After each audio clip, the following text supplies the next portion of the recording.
Hello friends, आज का जो टॉपिक है फिजिक्स का वो लास्ट टॉपिक है आपके इस चैप्टर का विद्युत क्षेत्र का। इसमें हम एक समान विद्युत क्षेत्र में कोई अगर विद्युत विध्रुव स्थित है तो उस विद्युत विध्रुव के कारण विद्युत बल और विद्युत बलागुण की गणना हम यहाँ पर करने वाले हैं। तो देखिए जरा, हम क्या करते हैं, एक विद्युत विध्रुव लेते हैं जो एक समान विद्युत क्षेत्र में थीटा कोण पर स्थित है। देखिए कैसे, मान लेते हैं ये आपके पास कोई एक समान विद्युत क्षेत्र है बाएं से दाएं। एक समान विद्युत क्षेत्र मैंने बताया था, समांतर रेखाएं, विद्युत बल रेखाएं जो बनाई जाती हैं वो एक समान विद्युत क्षेत्र को निरूपित करती हैं। तो मैं यहाँ पर बना रहा हूँ, ये आपका एक समान विद्युत क्षेत्र है जिसकी तीव्रता E मान लेते हैं। तीव्रता कितनी होगी इसकी? E। और इसमें विद्युत क्षेत्र में विद्युत क्षेत्र से थीटा कोण बनाते हुए एक द्विध्रुव रखा हुआ है। तो यहां पर एक द्विध्रुव ले लेते हैं। ये आपके पास एक द्विध्रुव हो जाएगा जिसकी लंबाई कितनी होती है? 2L होती है। तो यहां पर ये -Q आवेश और ये आपके पास +Q आवेश। तो इन दोनों को मिला दीजिए। ये आपके पास एक विध्रुव हो गया। कितना कोण बना रहा है? ये विद्युत क्षेत्र से ये थीटा कोण बना है। नाम दे देते हैं इसको, ये A हो गया और ये आपका B बिंदु। अब इस द्विध्रुव के कारण अपने को निकालना है बल और बलागुण, ये दोनों चीजें ज्ञात करनी है। तो देखिए बेटा, यहाँ पर आपके पास दो अलग अलग आवेश मानते हैं विद्युत विध्रुव में, एक तो -Q और एक +Q। तो +Q के कारण विद्युत बल कितना होगा? वो विद्युत बल आप निकालोगे तो विद्युत बल आपका आएगा, फॉर्मूला होता है F = QE। तो यहाँ पर जो विद्युत बल होगा वो विद्युत क्षेत्र की दिशा में होगा क्योंकि ये धनावेश है। तो यहाँ पर आ जाएगा आपके पास +QE वेक्टर। और यहाँ पर ये ऋणावेश है तो विद्युत बल और विद्युत क्षेत्र दोनों की दिशाएं कैसी होती है? ऋणावेश के लिए विपरीत होती है। तो यहाँ पर आपके पास जो विद्युत बल लगेगा वो विद्युत क्षेत्र की विपरीत दिशा में लगेगा। कितना होगा? -QE vector. हमको क्या निकालना है? कुल परिणामी बल निकालना। तो यहाँ पर द्विध्रुव पर कितने बल लग रहे हैं? 2 बल लग रहे हैं। तो हम इसका क्या कर देंगे? अध्यारोपण के सिद्धांत के अनुसार कुल परिणामी बल क्या होगा? इन दोनों बलों को हम यहाँ पर जोड़ देंगे तो आपको नेट बल जो मिलेगा परिणामी बल वो कैसा होगा? 0 होगा। तो मैं इसको एक लैंग्वेज के रूप में लिख लेता हूं। यहाँ पर माना एक विद्युत द्विध्रुव -Q +Q एक समान विद्युत क्षेत्र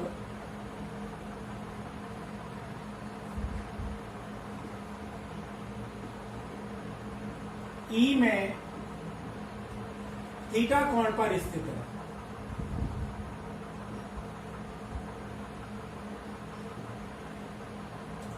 द्विध्रुव की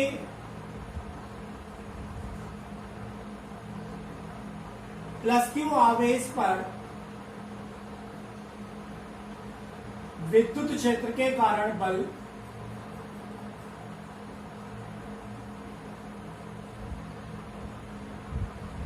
QE वेक्टर तथा -Q आवेश के कारण बल -Q आवेश पर बल -QE वेक्टर लगता है। अतः द्विध्रुव का या द्विध्रुव पर परिणामी बल कितना होगा? F वेक्टर नेट बराबर दोनों बलों को हम क्या कर देंगे? उसका सदिश योग कर देंगे। तो QE vector plus -QE vector. तो आपके पास F नेट क्या आ जाएगा? 0 आ जाएगा। यानी कि जब परिणामी बल 0 होगा तो यह है जो द्विध्रुव है वो इस विद्युत क्षेत्र में कोई भी स्थानांतरित गति नहीं करेगा। अतः विद्युत द्विध्रुव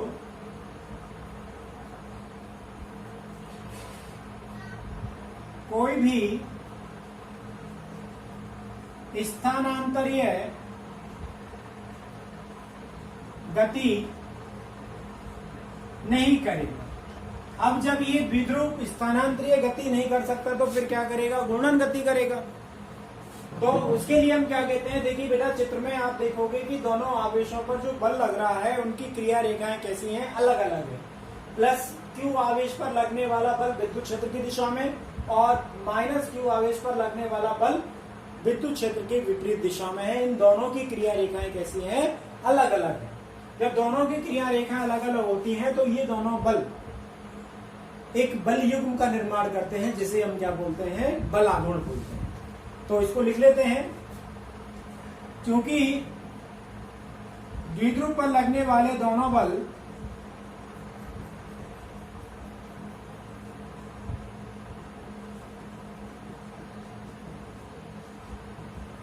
दोनों बलों की क्रिया रेखाएं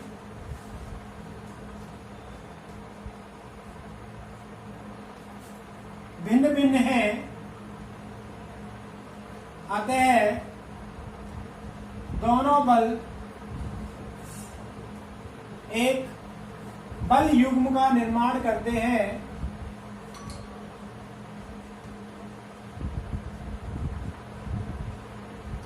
बल युग्म का निर्माण करते हैं जिसे बलाघूर्ण कहते हैं। और बलाघूर्ण को डिनोट करते हैं बेटा टॉ से।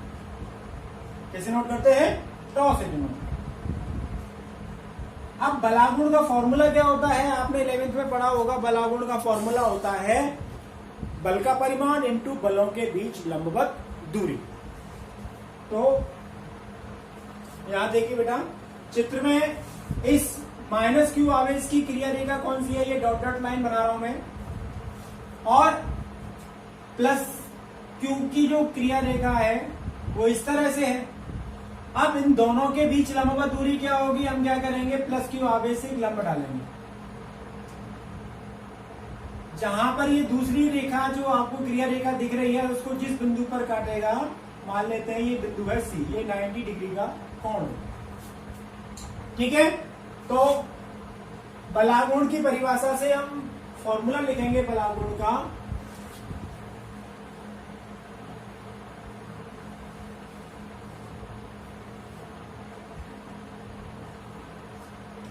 बलाघूर्ण होता है बलाघूर्ण बराबर बल गुणा बलों के मध्य लंबवत दूरी। अब आपको बताया बलाघूर्ण को डिनोट किससे कर रहे हैं हम, टॉ से। टॉ बराबर बल कितना होता है, एफ से डिनोट किया। एफ गुणा बलों के बीच लंबवत दूरी आपको कितनी दिखाई दे रही है, बीसी। टॉ बराबर एफ का मान कितना होता है, एफ बराबर होता है क्यू ई, परिमाण की बात कर रहे हैं तो एफ बराबर कितना हो गया, क्यू ई इंटू बीसी। अब बीसी निकालना है तो यहां पर चित्र में आइए, ए बी ये क्या है, द्विध्रुव है। द्विध्रुव की लंबाई कितनी होती है, 2l, और वेक्टर पी की दिशा किधर की तरफ होती है, द्विध्रुव आघूर्ण की, माइनस से प्लस की हो। तो आपको कर्ण पता है और ये कोण आपके पास कितना है, थीटा कोण है। तो आपके पास बीसी कितना निकलेगा, बीसी क्या है, लंब, और कर्ण आपको पता है। तो कौन सी संक्रिया लगाओगे आप त्रिकोणमिति की, साइन थीटा। साइन थीटा बराबर होता है लंब बटे कर्ण। तो लंब बराबर क्या हो जाएगा, कर्ण इंटू साइन थीटा। तो कर्ण कितना है आपके पास, 2l, और गुणा किससे कर देंगे हम, साइन थीटा से। तो क्या आ जाएगा, 2l साइन थीटा। अब Q को क्या करते हैं, 2l के पास ले जाते हैं, तो लिखेंगे टॉ बराबर Q इंटू 2l ई साइन थीटा। अब Q इंटू 2l क्या होता है, द्विध्रुव आघूर्ण। तो टॉ बराबर आपके पास आ गया P ई साइन थीटा। अब बलाघूर्ण सदिश राशि होती है, तो सदिश रूप में हम कैसे लिख सकते हैं इस चीज को, ये परिमाण निकला है तो सदिश रूप में हम लिखेंगे इसको सदिश रूप में। टॉ वेक्टर बराबर P vector cross E vector. क्योंकि आपने पढ़ा है सदिश गुणनफल जो होता है A vector cross B vector बराबर होता है A B sine theta N cap. तो ए बी साइन थीटा केवल परिमाण को डिनोट करता है, तो यहां पर आपके पास पी ई साइन थीटा बलागुण के परिमाण को डिनोट करेगा, और दिशा जो होगी वो दिशा हम निकालेंगे दक्षिणावर्ती पेज के नियम से। तो ये आपके पास सदिश रूप में लिख लिया, टॉ वेक्टर बराबर P vector cross E vector. बलागुण की दिशा, बलागुण टॉ की दिशा P तथा E के तल के लंबवत होती है, जिसे दक्षिणावर्ती पेच के नियम से ज्ञात करते हैं। अब देखिए बेटा, इसको समझिए। मान लीजिए ये आपके पास विद्युत क्षेत्र की दिशा है, चित्र में दिख रही है आपको, और बलागुण विध्रुव आघूर्ण की दिशा इस दिशा में। तो ये आपके जो P और E है इस बोर्ड के तल में है, तो बोर्ड के तल के लंबवत होगी। बोर्ड के तल के लंबवत या तो अंदर की ओर होगी या फिर क्या होगी, बाहर की ओर होगी। दक्षिणावर्ती पेच का नियम क्या कहता है कि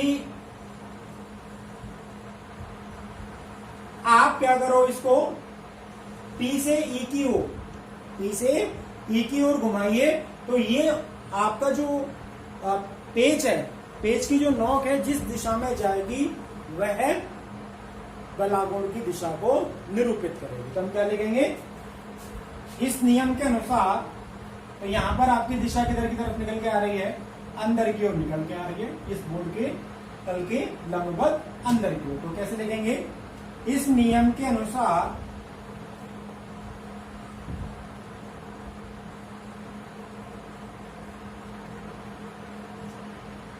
दक्षिणावर्ती पेज को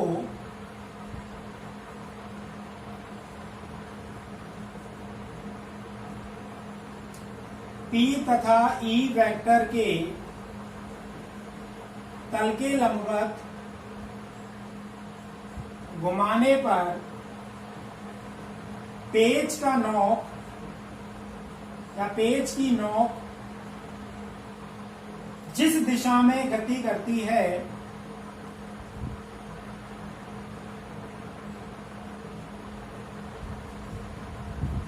वह बलागुण टॉ की दिशा को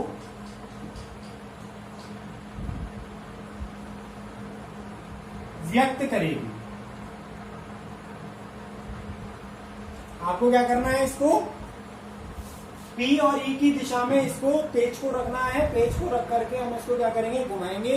तो ये पेज जिस दिशा में जाएगा, क्लॉकवाइज डायरेक्शन में घुमाएंगे तो ये अंदर की ओर जाएगा, और एंटी क्लॉकवाइज डायरेक्शन में घुमाएंगे तो ये बाहर की ओर आएगा। हमको किधर की तरफ घुमाना है, P से E की ओर।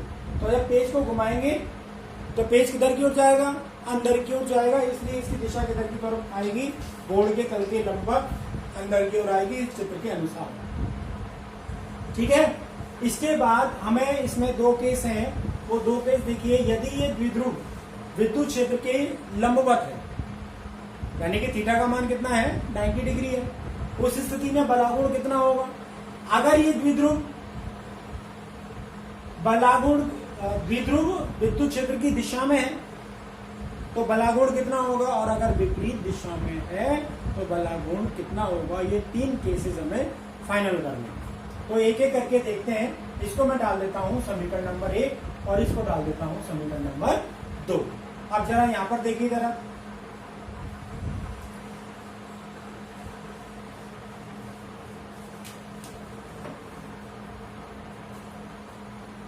केस फर्स्ट,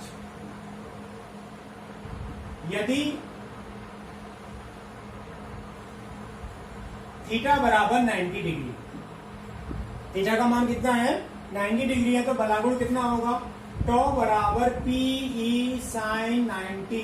साइन 90 का मान कितना होता है, 1, तो टॉ बराबर आपके पास कितना होगा, P इंटू ई। ये मान जो है वो कैसा है आपका मैक्सिमम मान, अधिकतम मान। जब कोई द्विध्रुव विद्युत क्षेत्र के लंबवत होता है तो उस पर लगने वाला जो बलागुण है वो हमेशा अधिकतम आपको आता है। अब बलागुण का काम क्या होता है? बलागुण का काम होता है विद्युत द्विध्रुव को घुमाने का। और ये किस दिशा में घुमाएगा? जहां पर बलागुण शून्य हो जाएगा उस दिशा में उसको घुमाएगा। तो यहां पर आपके पास बलागुण कितना मिल रहा है? अधिकतम मिल रहा है। इसके बाद दूसरा केस देखते हैं। केस सेकंड कहता है यदि थीटा बराबर कितना है? 0 डिग्री, तो टॉ बराबर आपके पास आएगा पीई साइन 0। पीई साइन 0 का मान, साइन 0 का मान होता है 0, इसलिए टॉ का मान कितना हो जाएगा? और ये आपके पास मान कैसा होगा? मिनिमम मान। यह द्विध्रुव की स्थायी साम्यावस्था कहलाती है। कौन सी अवस्था कहलाती है? स्थायी साम्यावस्था कहलाती है, स्टेबल इक्विलिब्रियम कहलाती है। बेटा ये कई बार बोर्ड में आया है कि कोई भी द्विध्रुव विद्युत क्षेत्र में कब स्थायी रहता है? तो स्थायी कब रहेगा? जब उसमें ना तो घूर्णन गति होगी और ना ही कोई उसमें स्थानांतरीय गति होगी। तो वह केवल कौन सी स्थिति है आपकी? जब वह द्विध्रुव विद्युत क्षेत्र के साथ कितना कोण बनाता है? 0 डिग्री बनाता। अगर तीसरा केस है कि यदि थीटा बराबर 180 डिग्री है, यानी कि द्विध्रुव आघूर्ण की दिशा तो इधर की ओर है और विद्युत क्षेत्र की दिशा इधर की ओर, दोनों कितने हैं? विपरीत दिशा में है। तो उस स्थिति में आपके पास बलागुण तो शून्य होगा लेकिन द्विध्रुव आपका स्थिर नहीं रहेगा। वह कौन सी अवस्था होगी? उसकी अस्थायी साम्यावस्था की स्थिति। तो तीसरा केस देखिए। केस थर्ड कहता है यदि थीटा बराबर है आपके पास 180 डिग्री, तो टॉ बराबर आपके पास आएगा PE sine 180 degree. Sine 180 degree का मान भी कितना होता है? 0। तो ये आपके पास बलागुण कितना आ गया? 0। देखो इन दोनों में अंतर क्या है? इसमें भी टॉ बराबर 0 है, लेकिन ये कौन सी अवस्था कहलाती है? स्थायी साम्यावस्था कहलाती है। और ये जो अवस्था है वो कहलाती है आपकी अनस्टेबल इक्विलिब्रियम। तो अनस्टेबल इक्विलिब्रियम क्या होता है? अस्थायी साम्यावस्था। तो यहां पे लिखेंगे यह द्विध्रुव की अस्थायी साम्यावस्था कहलाती है।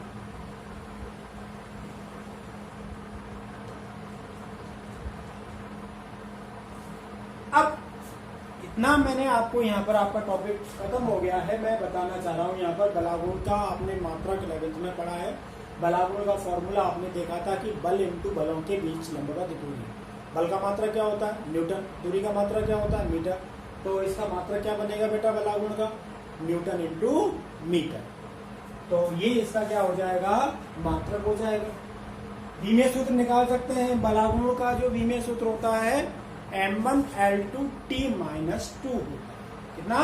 M1L2T-2 होता है।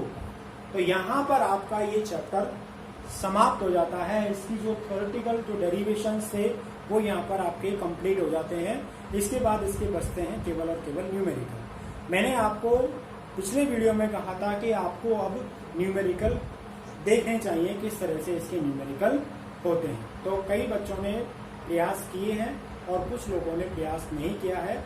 मैं आपको आपकी किताब के शुरू के आज के वीडियो में 2-3 एग्जाम्पल बता रहा हूं और उसके बाद जो उसमें नेक्स्ट एग्जाम्पल्स हैं उनको देख करके आपको समझना है।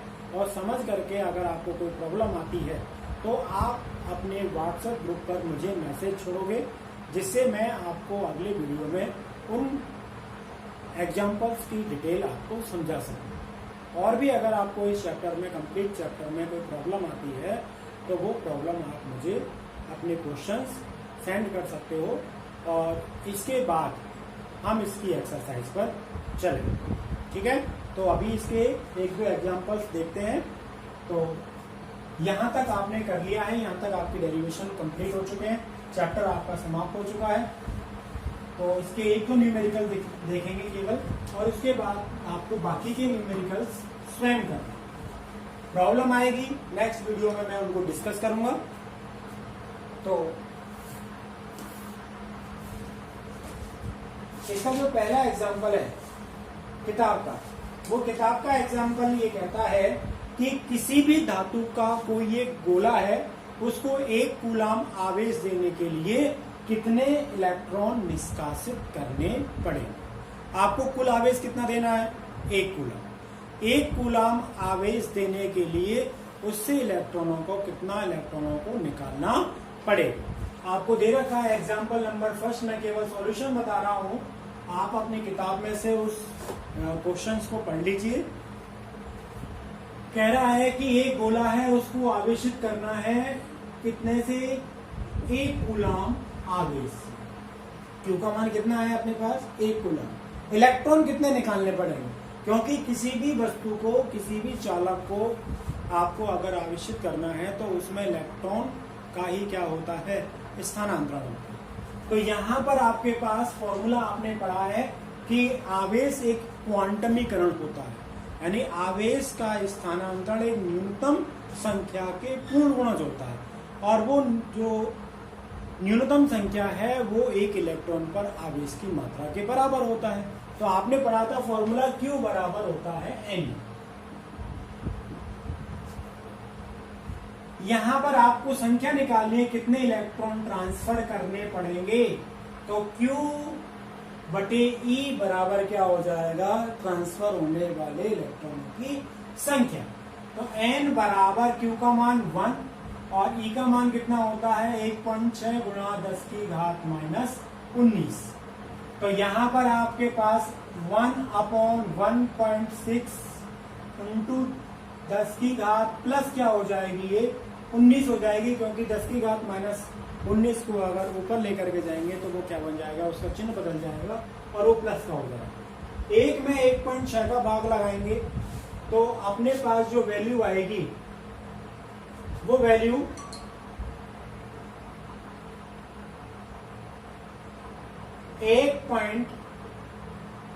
भाग लगाइए जरा, 10 में 16 का भाग लगाएंगे मतलब 5/8, और 8 का अगर भाग लगाते हैं 50 में तो 1.62 गुणा 10 की घात 18 इलेक्ट्रॉन आपके पास आ जाएंगे। इलेक्ट्रॉनों की संख्या कितनी आ गई? 1.62 गुणा 10 की घात 18। ये आपका क्या हो जाएगा? आंसर। ये आपका पहला क्वेश्चन हो गया। इसी प्रकार से आपका दूसरा एग्जाम्पल दे रखा है। दूसरा एग्जाम्पल ये कह रहा है आपका कि एक पिंड है जो 1 सेकंड में एक पिंड से 1 सेकंड में 10 की घात 9 इलेक्ट्रॉन दूसरे पिंड को स्थानांतरित करते हैं। एक पिंड से 1 सेकंड में 10 की घात 9 इलेक्ट्रॉन दूसरे पिंड में स्थानांतरित करते हैं। तो 1 कूलाम आवेश के स्थानांतरण में कितना समय लगेगा? ये एक एक्स्ट्रा क्वेश्चन है जो आपकी एक्सरसाइज में दे रखा है। इसके अलावा जो आपका दूसरा दे रखा है एग्जाम्पल कि किसी वस्तु को इतना आवेशित किया जाता है कि उसके द्रव्यमान में 9.1 नैनोग्राम की वृद्धि हो जाती है। कोई भी वस्तु है उसको इतना आवेशित किया गया है कि उसके द्रव्यमान में कितनी वृद्धि हो गई? 9.1 नैनोग्राम की वृद्धि हो गई। आपको दे रखा है द्रव्यमान में वृद्धि कितनी दे रखी है? 9.1 नैनोग्राम। नैनो का मतलब होता है 10 की घात माइनस 9। तो 9.1 गुणा 10 की घात माइनस 9 ग्राम। और ग्राम को मैं किस में बदल सकता हूँ? किलोग्राम में। तो किलोग्राम में बदलने के लिए 10 की घात माइनस 3 का क्या करना पड़ेगा? गुणा। तो आपके पास आ जाएगा 9.1 गुणा 10 की घात माइनस 12 किलोग्राम। तो ये आपने इसको एसआई पद्धति में बदल लिया, नैनोग्राम को किलोग्राम में। इसके बाद इसमें लिख रखा है कि आपको बताना है कितने इलेक्ट्रॉन वस्तु को दिए गए। नंबर ऑफ इलेक्ट्रॉन पूछ रहा है, कितने इलेक्ट्रॉन दिए गए हैं, और दूसरा पूछ रहा है आवेश का मान एवं प्रकृति ज्ञात कीजिए। आपको यहां पर कितना दे रखा है? द्रव्यमान में वृद्धि हुई है, द्रव्यमान में वृद्धि हुई है तो यहां से इलेक्ट्रॉनों की संख्या निकाल सकते हैं। तो इलेक्ट्रॉनों की संख्या कैसे निकालेंगे? आपको पता है कि इलेक्ट्रॉन का जो द्रव्यमान होता है, इलेक्ट्रॉन का द्रव्यमान होता है 9.1 गुणा 10 की घात -31 किलोग्राम। तो इलेक्ट्रॉनों की संख्या कितनी होगी? इलेक्ट्रॉनों की संख्या n बराबर क्या होगा? द्रव्यमान में कितनी वृद्धि हुई बटे एक इलेक्ट्रॉन का द्रव्यमान।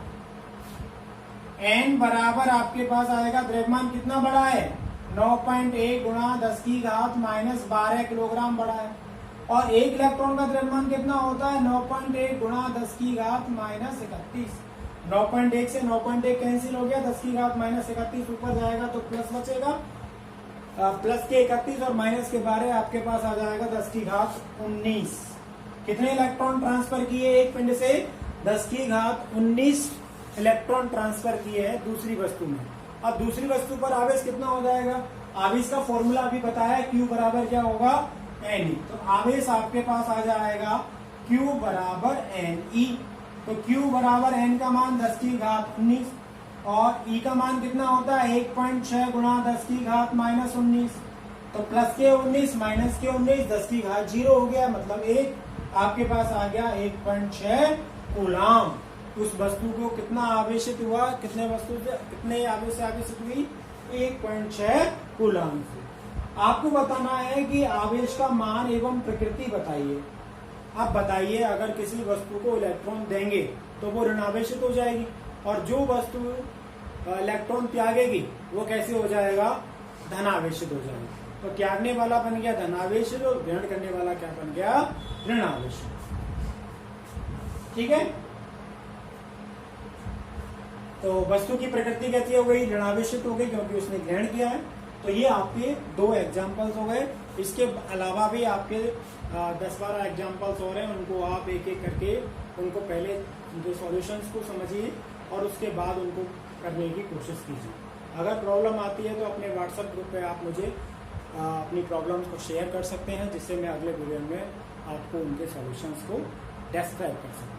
तो अगले वीडियो में हम मिलते हैं आपकी प्रॉब्लम्स के साथ और थोड़ा सा डिस्कस करेंगे हम एक्सरसाइज के। ठीक है, थैंक यू।